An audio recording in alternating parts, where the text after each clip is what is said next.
Hi everyone, my name is Nikki Farsa. I'm one of your medical science directors here for Girl STEM Empowerment.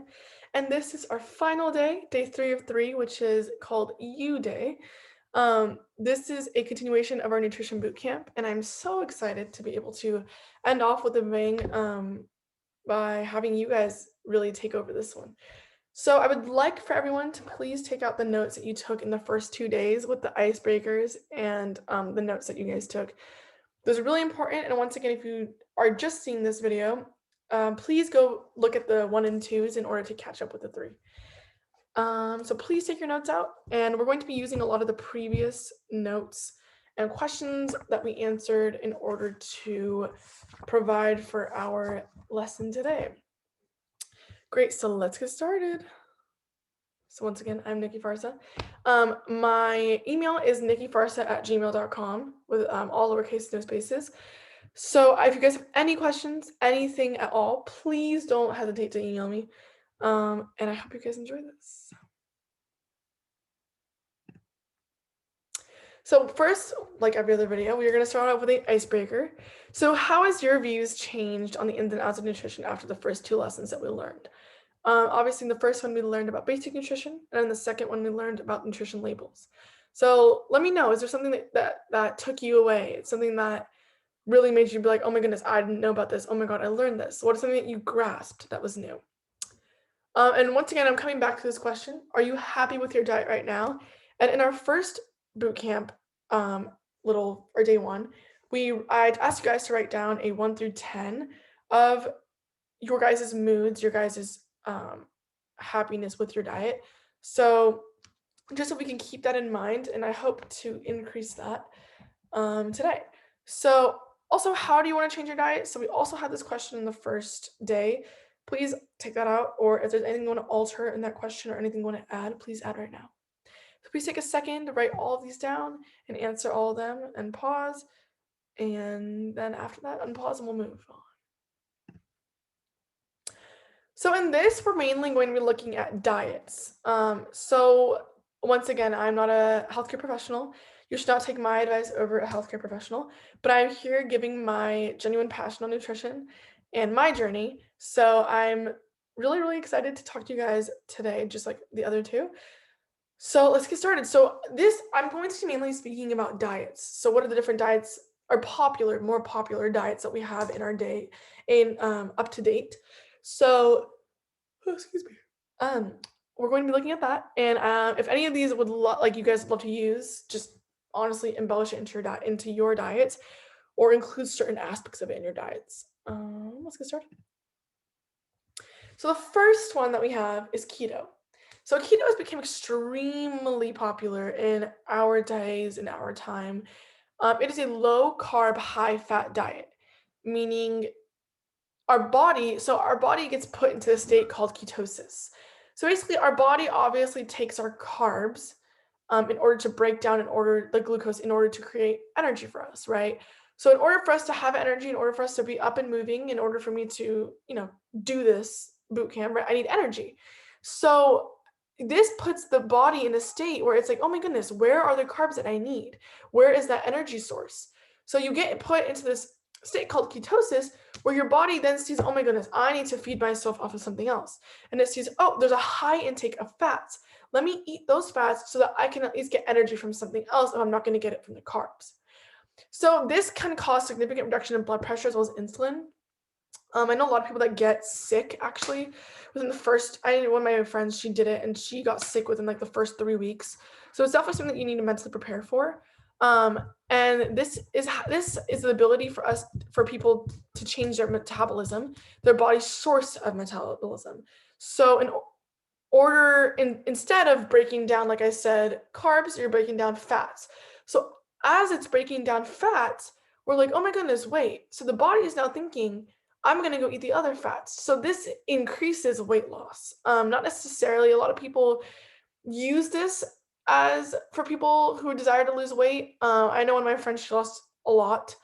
And it's something that is pretty universal. It's helped a lot of people that I know when it's coming to struggling with weight loss.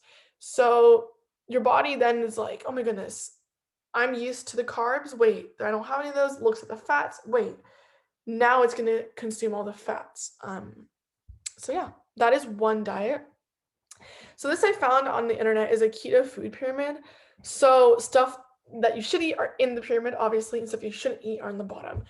So stuff like nuts, berries, and seeds, green vegetables, some non-green veggies like carrots. But carrots and tomatoes and stuff like that have a lot of high sugar. Stuff like you should shy away from those mainly, but then again, it's still a source for people who aren't in keto. Oils, meat, eggs, and dairy. I know a lot of dairy is used, right? A lot of high fat comes from a lot of dairy. Instead of bread, it's funny, my mom went on keto, or her own version of keto, and instead of bread, she used literal melted cheese, like melted like Parmesan crisps types of thing. So to a lot of people, it's actually like an upbringing, or like it's like something that they love. Like I know a lot of people that love like dairy, right? But well, then again, a lot of us we love our sugar and carbs. So it's pretty hard, but it's definitely something a lot of people have used, and it's been proven to be very effective. But then again, if you're going to be going this route, please talk to your healthcare professional or someone that is more experienced in order to see if it's a good fit for you, because that's all that matters, right? If it's a good fit for you. Next, moving on is vegetarian. This is one of the most common diets in the world. It is a consumption of only vegetables, so no meat from animals. So why do people do it? So people do it for health.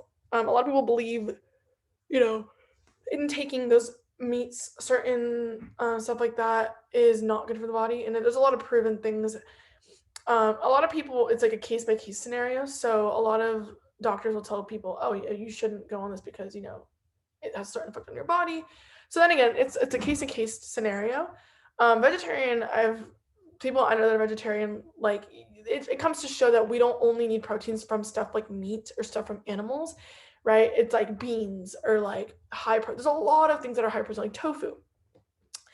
So it's also religious convictions. So I know a lot of religions that are, they don't support in the cruelty of an animal in that way, or the eating of an animal, because they worship. And so there's also concerns of animal welfare that also ties into like vegan, which is we're going to go over later, and avoiding the excessive use of environmental resources. So a lot of people that are vegetarian, vegan, believe that it is like it's like a misuse of our environment, misuse of our world, of our animals. So those are the people that it attracts, those who do not promote products of slaughter. Types of vegetarian diets, I actually did not know this until I searched it up. There are specificities within the vegetarian diet. So we have lacto-vegetarian, which excludes meat, obviously all that stuff, as well as the foods that contain them. So that's that. And then we have ovo-vegetarian, which allows excludes the meat, everything but eggs, but it allows eggs. So majority of people are actually ovo-vegetarian. And a lot of people are lacto-ovo-vegetarians. So that lacto-ovo is the most common, right? So it excludes meat, fish, and stuff like that, but allows dairy products and eggs. Lacto-vegetarian is more leaning towards vegan. Ovo-vegetarian, and then there's lacto-ovo. So then moving on to vegan. So vegan, so what crowd does it attract? A person that does not eat any food derived from any animals and does not use animal products. So this honestly isn't just food. This is like a lot of things. Like people, they buy vegan makeup products, vegan shampoos, vegan face wash. Like it's something that's become more universal and more accessible through our modern day and age, which is really nice because it obviously decreases the harm towards animals. So why? Because it is seen as a cleaner diet for the body. It's great for a source of cleansing your body. No harm to animals. And who does it attract? Once again, for ethical, health, and environmental reasons. So this is like an example of like the stuff that people that are vegan eat. They eat lots of oats, lentils, bread, nut butters, quinoa, broccoli, chickpeas, nut mix, and tofu. And this also goes for vegetarians. But these are like the main things that they like to eat. Once again, we look at this, a lot of carbs. That's our responsibility to balance it out with fruits, vegetables, and those types of things. a vegan meal plan. So this is pretty cool. I got this from the vegan space. I really, when first being introduced to like the whole vegan lifestyle, I really thought I was what is there to eat? Like, I mean, basically everything is eliminated from your diet. And I look at it and it's like these amazing like recipes you can find online. Most actually taste better than non-vegan foods that normal like usual people eat. Majority of the population eats. So stuff like creamy wild mushroom gnocchi, um, certain like beans, wild mushrooms, risotto, burritos. So it's pretty like diverse, I'd say, for basing it on the different meals. So that's just a cool meal plan. If you guys want, you can see this online. It's if you search up vegan meal plans, it comes up. It's pretty cool. So after all that said, that was just a part that I wanted to show you guys the different types and the variations of diets. Those are literally just a couple of hundreds and thousands of diets that there are. And now the whole point of this whole boot camp, right, is to change who you are, or to better yourself. Maybe not change, but to better yourself. So what is the ideal plan for you? So in order to create a diet, we need to create a goal, right? What do you want to get out of this? If you're going to change something in your lifestyle, what is the reason why you're changing it? You need to know the what, why, when, how, and I guess where. But those are the, like we learned in elementary school, being able to know all of those really makes it clear for you as the person who is in change to strive more towards your goal.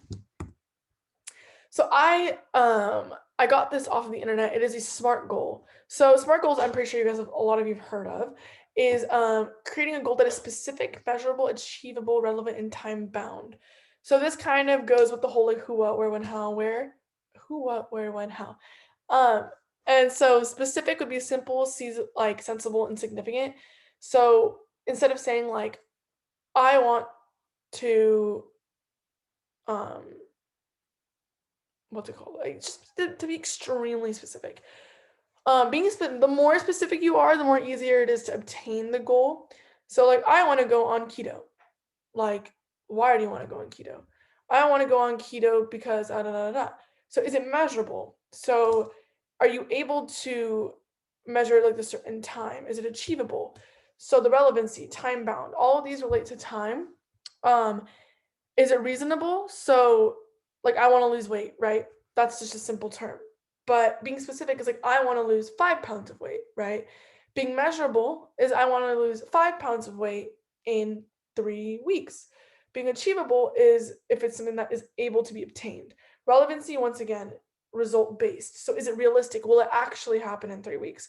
Time bound, once again, putting a time, making it time sensitive, makes your brain be like, oh my goodness, I need to do this right now because right, it gives us a boundary that makes it easier to strive to reach that goal.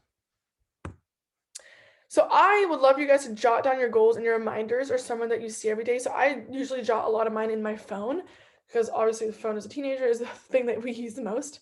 I would also jot them down into the notebook that you wrote all your quotes in. I mean, your notes, sorry, and quotes if you did. But I'd write all of those down so you can see every day on your phone what it is, and you can like remind yourself every day, like subconsciously. I do actually in my room, I don't know if you guys can see it, I do have like my boards and stuff like that. I write down goals on there. So like I'm like subconsciously, I'm always in my room. So I'm always looking like, oh, like if I look at it, it's like your brain, like it just kind of like absorbs it, right? And it's more, it looks like it's more in front of you. It's like a dream board. It's more like it's there. It's really it's able to happen. So I recommend that. An example of a diet or like a meal plan would be like this. It's a little bit blurry. I'm sorry about that. But stuff like dessert, dinner, being able to count out the calories, count out, making your food at home is honestly the best, like, what's it called? The best way to go at a diet, even if you're not going to go on a diet, at least not eating outside with the processed foods. Those are foods that you don't know what goes in them. Like, right? So when you go out to get food, you don't know exactly what is inside of that food. So it's extremely important to know what goes inside your food. So by making it yourself, it's great for being able to know what goes inside. So you're more relieved with what you're putting in your body. So when you're done making your goal, I really would love for you guys to share with me on my email, nikkifarsa@gmail.com. And if you want, like I can be there for you guys when like during your process. So during your whole diet, I'd love to. And I really hope you guys share your experiences with me so I can see what this whole course has done for you. Um, that is it for the nutrition boot camp. Once again, my name is Nikki Farsa, and I really hope you guys enjoyed this. And I really hope you guys took something away from this. Definitely I did. By making these slides, I really learned a lot as an individual. Uh, Please don't hesitate, once again, I'm going to say it again, to reach out to me because I'm always here. Have it be for nutrition, have it be for life, for anything. So thank you guys so much for being a part of me through this 3-day process. And I hope to see you all soon. And I hope you all have an amazing holidays and an amazing rest of your year. Thank you all for listening. I appreciate it. Have a good one. Bye.